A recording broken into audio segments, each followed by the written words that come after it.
So greetings and welcome back to the studio. This is the Wild Treasures of an Outdoorsman YouTube channel, and my name is Peter Updike.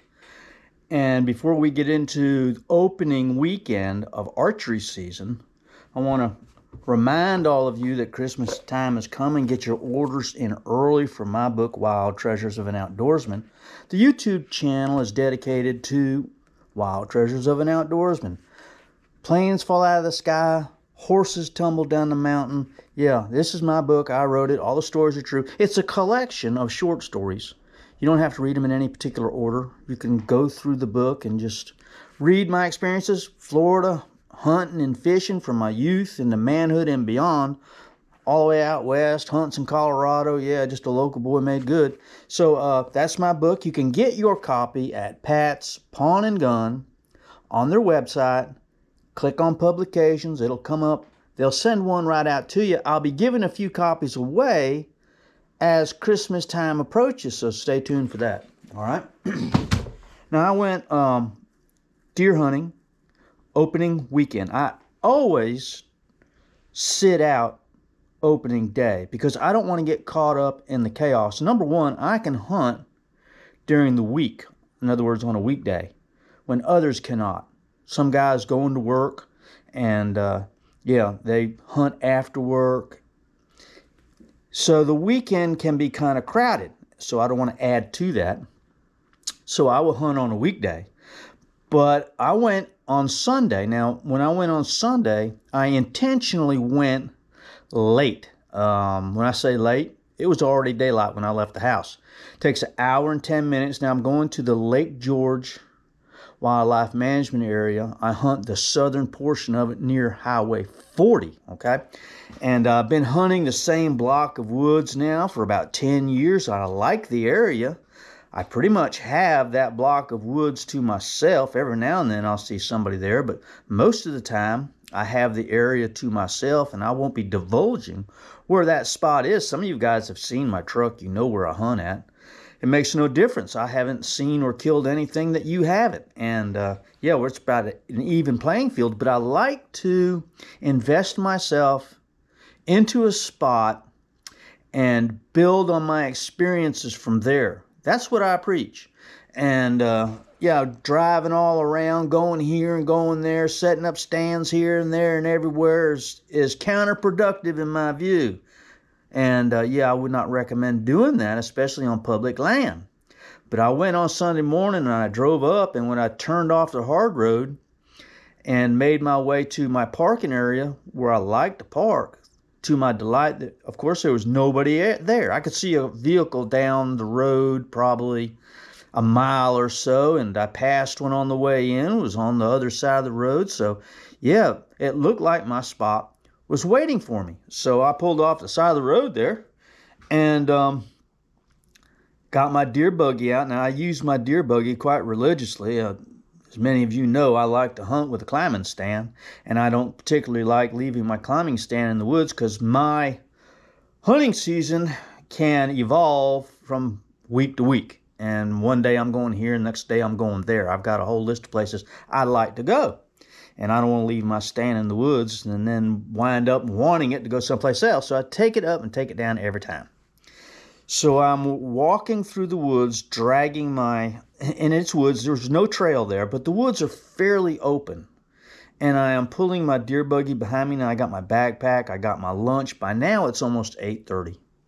And I get into an area there that I've hunted before, and I like the spot. And I've seen deer in the past in that location, so I thought I'd set up. So I set up and I sat there for my basic time frame is 4 hours. If I can do 4 hours sit without being distracted or tempted to get down and go do something else, well, that's a pretty good sit for me. 4 hours in a climbing stand with a bow and arrow, well, that's a pretty good long sit.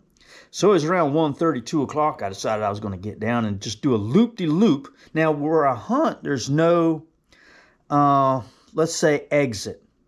In other words, the further you walk in, the more restricted the area becomes. There's nobody coming from the other side. There's nobody coming in from either side. There's no roads. There are no trails. The access point that I use is basically where you can go in there. And any other any other attempt to get in there is, well, it's just thicker than a Brillo pad in most places. But it opens up to a big, beautiful area. And I was walking down there and I saw what I was looking for. And if I had kept on walking and kept on looking, I might have seen it and set up on it, but I didn't. And it was a nice, mature looking rub. I mean, it looked like a rub made by a mature buck. What's that look like? It looks like a larger tree higher up than what you'll find. Smaller saplings lower to the ground would indicate a younger deer. A more mature deer would rub up high, a little higher, and a little bit bigger tree, pushing the thing over. Yeah, and he didn't touch the bottom of it at all. All of the rubbing was up high, and then about 50 yards from that was a scrape about this big, and I couldn't wait to get back to hunt over that. I made my plans. I decided I would go on Thursday. So Thursday morning rolled around. I cleared my calendar at work, had everything loaded in the truck, and rolled out of here about 5:45. Was going to get there early this time. And before I got to the stop sign, my truck had just died. It on the dash and the display down at the bottom. This was the hunt that I was wanting to go on. I was so excited. Getting out there on the weekday and going to hunt over a rub and a scrape. Got down there and said reduced engine power. That there was a problem with the engine light came on. The vehicle would continue to run, but my accelerator and my throttle would not allow the truck to respond. I'd push it, but nothing would happen. So I turned the truck off and I sat there for a minute, cranked it back up, and then it came up. And then it was running again, but you know what? I'm not going to the woods, and you shouldn't either, with a truck that's questionable. And so I had to turn around and come home. And I called my mechanic, and of course he said, bring it in. We'll do a little diagnostic test on it and see what's wrong with it. Of course, I was disappointed. Now, just to give you a little update, there were two things that it could have been. The throttle body goes bad and needs to be replaced, and that's what the prognosis was. So I got a new throttle body, and we put that on. And also said there might be a chance that the ground wire that connects the firewall to the engine block had become compromised, and it doesn't allow enough voltage to get to the accelerator that works the... Yeah, I didn't know that the throttle... I didn't know that the throttle was actually electronic. It was electric. I thought there was a cable there, like, old school, And I said, well, can we put a manual cable on that thing where I can just pull it out and push it in? He laughed at that, Yeah, my 66 Ford F-100 pickup truck had a manual throttle. If I want to throttle it up, you just pull it on that. Yeah, you're not going to do that to a modern day truck. So I got it fixed. Good news is I got it fixed, and I planned on going on Sunday.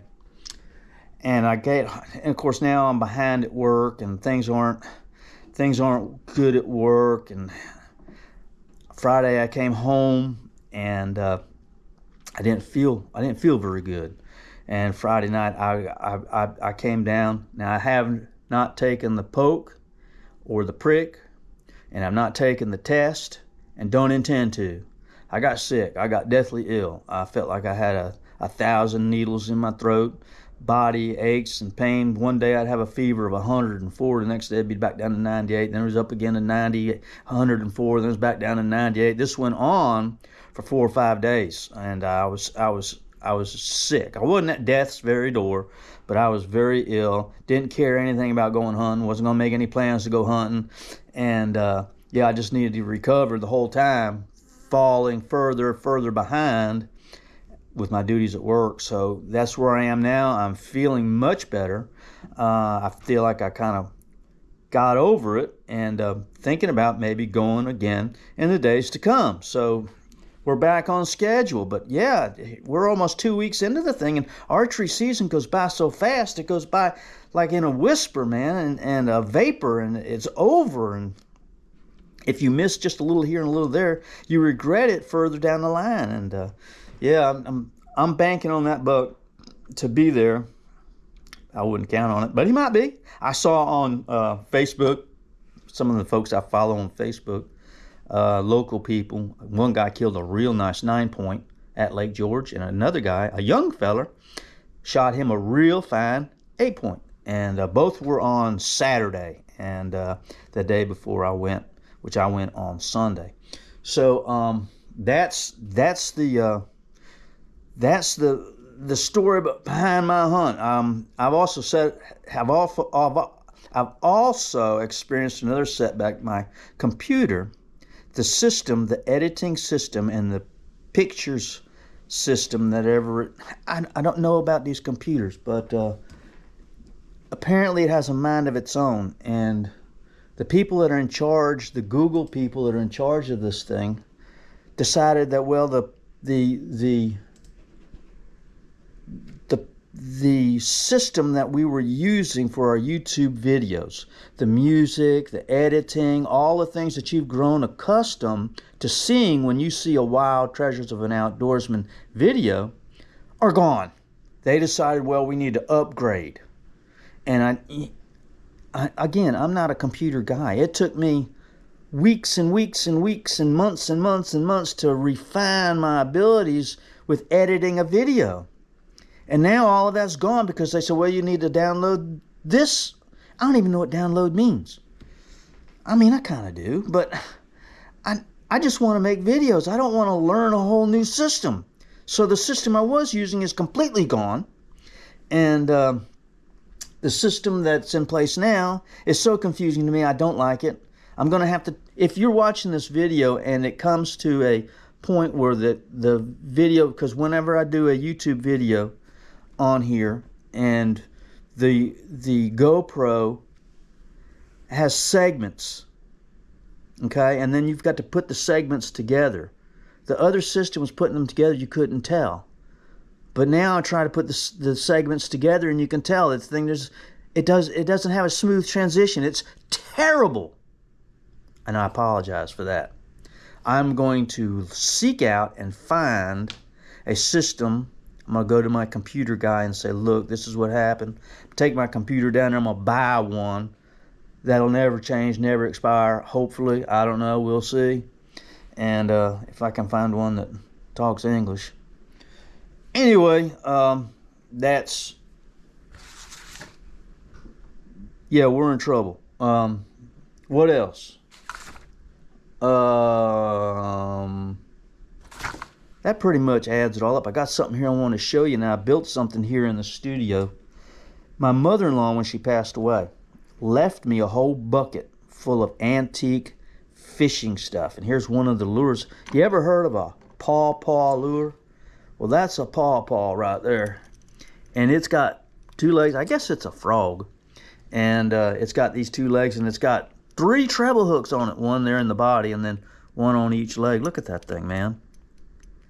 Let me show you real quick my creation that I did. What I did was I got a cypress snake. I had turtles in the aquarium, and I had wild turtles in there, and a soft shell turtle, and I raised it up from a baby, and it just kept the aquarium so dirty. I just got tired of cleaning it.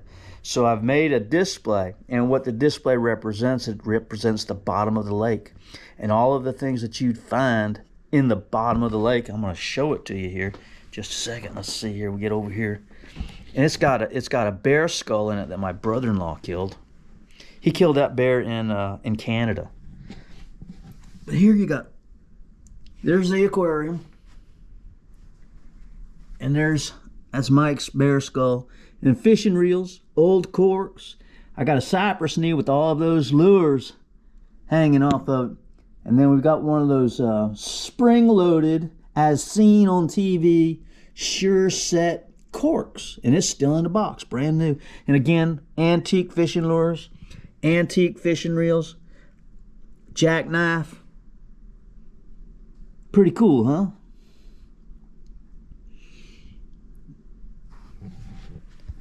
So that's my display for my antique stuff. I hate to leave fishing lures out where someone might reach in there and touch them, and next thing you know,